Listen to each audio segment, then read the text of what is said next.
इस बीच बड़ी खबर आ रही है। उमेश पाल हत्याकांड से जुड़ी हुई जानकारी। अशरफ का साला सद्दाम दिल्ली से गिरफ्तार किया गया है। उमेश पाल हत्याकांड के बाद से फरार था सद्दाम। आरोपी सद्दाम पर 1 लाख रुपए का इनाम था। तो उमेश पाल हत्याकांड से जुड़ी ये बड़ी खबर आपको बता रहे हैं। सद्दाम दिल्ली से गिरफ्तार किया गया है। अशरफ का साला सद्दाम, जिसकी गिरफ्तारी हुई है दिल्ली से। उमेश पाल हत्याकांड के बाद से फरार चल रहा था सद्दाम। आरोपी सद्दाम पर 1 लाख रुपए का इनाम था। तो एक बड़ी कामयाबी यहां पर पुलिस की देखी जा रही है। उमेश पाल हत्याकांड से जुड़ी ये बड़ी अपडेट आपको बता रहे हैं। अशरफ का साला सद्दाम दिल्ली से गिरफ्तार हुआ है। तो लंबे समय से फरार चल रहा था और इस पर देखिए 1 लाख रुपए का इनाम भी था और आखिरकार इसकी गिरफ्तारी हो गई है। एक बड़ी कामयाबी। अशरफ का साला सद्दाम दिल्ली से गिरफ्तार हुआ है। उमेश पाल हत्याकांड के बाद से लगातार फरार चल रहा था सद्दाम।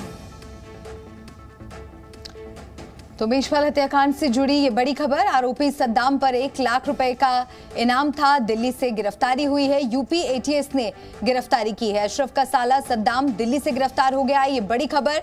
यूपी एटीएस ने दिल्ली से सद्दाम को गिरफ्तार किया है। अशरफ का साला सद्दाम दिल्ली से गिरफ्तार। इस वक्त की ये बड़ी खबर। उमेश पाल हत्याकांड के बाद से ही फरार था सद्दाम। तो देखिए बड़ी सफलता यहां पर हाथ लगी है यूपी एटीएस को और यूपी एटीएस ने सद्दाम की गिरफ्तारी की है। उमेश पाल हत्याकांड ये बड़ा मामला और ऐसे में इसमें जो मुख्य आरोपी सद्दाम लगातार वो फरार चल रहा था, जिसकी लंबे समय से पुलिस तलाश कर रही थी। आरोपी सद्दाम पर 1 लाख रुपए का इनाम भी घोषित था और ऐसे में अब जाकर उसकी गिरफ्तारी हुई है। आखिर कैसे गिरफ्तारी हुई, कहां से वो पकड़ा गया? हालांकि खबर ये है कि दिल्ली से वो पकड़ा गया है और यूपी एटीएस लगातार लगी हुई थी। तमाम तरीके से जांच पड़ताल हो रही थी और उसकी तलाश की जा रही थी और आखिरकार अब ये पुलिस के हत्थे चढ़ गया है। अशरफ का साला सद्दाम, जिसकी गिरफ्तारी हुई है दिल्ली से। उमेश पाल हत्याकांड के बाद से ये फरार चल रहा था सद्दाम। तो आरोपी सद्दाम पर 1 लाख रुपए का इनाम घोषित था। तो उमेश पाल हत्याकांड के कई दिनों के बाद भी ये आरोपी फरार चल रहे थे। ये इनामी आरोपी हैं। अशरफ का साला सद्दाम, इस पर 1 लाख रुपए का इनाम था, जो कि हत्याकांड के बाद से ही फरार चल रहा था। इसकी गिरफ्तारी हो चुकी है। ये इस वक्त की बड़ी खबर उमेश पाल मर्डर केस से जुड़ी। और अजीत हमारे सहयोगी जुड़ गए हैं। अजीत, और क्या अपडेट इस पर? देखिए बिल्कुल, उमेश पाल हत्याकांड का ये आरोपी था सद्दाम और अतीक और अशरफ का ये साला था, जिसके ऊपर 1 लाख का इनाम यूपी पुलिस ने किया था। ये लंबे समय से फरार चल रहा था उमेश पाल हत्याकांड में। इसकी गिरफ्तारी दिल्ली से यूपी एसटीएफ ने की है। तो एक बड़ी कामयाबी यूपी एसटीएफ को मिली और इसके साथ ही ये कहा जा रहा है कि सद्दाम से पूछताछ के बाद जो लोग फरार हैं, गुड्डू मुस्लिम, शाइस्ता परवीन, जैनब, इनके बारे में भी कुछ अहम सुराग यूपी एसटीएफ को मिले। हालांकि अभी इसको डिस्क्लोज नहीं किया गया है, लेकिन कहा गया कि जिस सोर्स के आधार पर सद्दाम की गिरफ्तारी हुई है, उस सोर्स के आधार पर इस पूरी जो कड़ी है उसको और आगे ले जा पाएगी उत्तर प्रदेश की पुलिस। एसटीएफ के जो एडीजी हैं अमिताभ यस, इसको लेकर पूरी तरह से गहन पूछताछ की गई, क्योंकि सद्दाम की गिरफ्तारी एक बड़ी कामयाबी इसलिए कहा जा सकता है कि अभी भी गुड्डू मुस्लिम, शाइस्ता परवीन और जैनब फरार है, जिनके ऊपर 5-5 लाख रुपए का इनाम है। सद्दाम के लिए कहा जा रहा था कि वो विदेश भाग गया, लेकिन अब उसकी गिरफ्तारी ने साफ कर दिया है कि वो अभी भी हिंदुस्तान में ही है, क्योंकि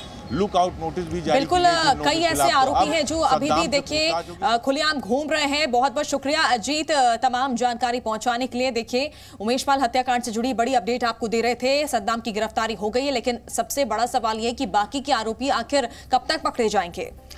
और बढ़ते आगे, और अब खबर राजस्थान से। राजस्थान में गैंगरेप के बाद हत्या, एक और बड़ी वारदात सामने आई है। शेखावाटी में एक नाबालिग से रेप के बाद उसकी हत्या कर शव को कुएं में फेंक दिया गया। परिवार का आरोप है कि आरोपी बच्ची को घर से उठाकर ले गए थे।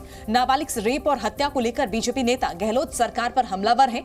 वहीं कल मुख्यमंत्री इसी जिले में गए थे, लेकिन पीड़ित परिवार से नहीं मिले। तो महिलाओं पर अपराध के मामले में राजस्थान देश में नंबर 1 पर पहुंच गया है। आए दिन राजस्थान से इस तरह के मामले सामने आते हैं जो महिलाओं की सुरक्षा को लेकर गंभीर सवाल खड़े करते हैं।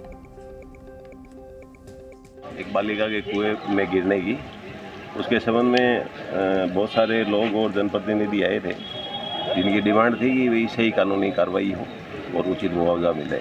दोनों बातों में सहमति हो गई, सही तफ्तीश कर देंगे और जो भी नियमानुसार उचित मुआवजा है उसके लिए प्रस्ताव भिजवा देंगे। वार्ता में प्रशासन ने जिन गंभीर धाराओं में मुकदमा दर्ज होना था वो दर्ज कर लिया।